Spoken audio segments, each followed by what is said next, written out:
retrouve donc ici sur la commune de Saint-Laurent, un site biogaz. On réalise une méthanerie.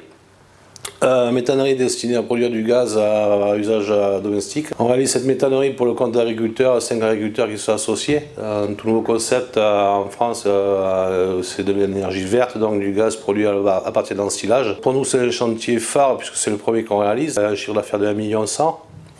Un terrassement 20 000 m3, 18 000 m2 d'enrobé. Pour la réalisation de ce site, on a eu la nécessité de poser 280 mètres linéaires de murs qui pèsent entre 12 et 12 tonnes et 6 tonnes. Murs qu'on a achetés à une entreprise belge qui était la plus compétitive là-dedans.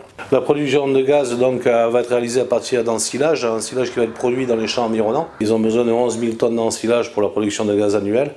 Cet ensilage a la particularité qu'il va être réalisé l'hiver lorsque les terres ne sont pas destinées à la culture, c'est-à-dire que les terres sont endormies en théorie. Leur objectif, c'est justement de pouvoir rentabiliser leurs terres par le biais de ce nouveau procédé. Les déchets, donc le digestat qui sera produit à la suite de ce processus, seront récupérés par les agriculteurs pour être épandus dans les champs qui servira, donc en circuit fermé, ça servira d'engrais. Les difficultés principales sur ce chantier sont d'une part une livraison fixe, car la nature elle ne peut pas attendre, donc les premiers ensilages seront stockés début avril.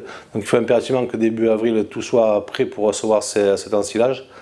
Et l'injection de gaz qui est calée, elle ne pourra pas être reculée puisque Régaz a des contrats avec nos agriculteurs. C'est un chantier cosmopolite aussi, donc on a un problème de langue avec les autres entreprises puisqu'on a quand même des Polonais qui interviennent, il y a des Belges qui parlent le flamand. C'est pas forcément facile tous les jours.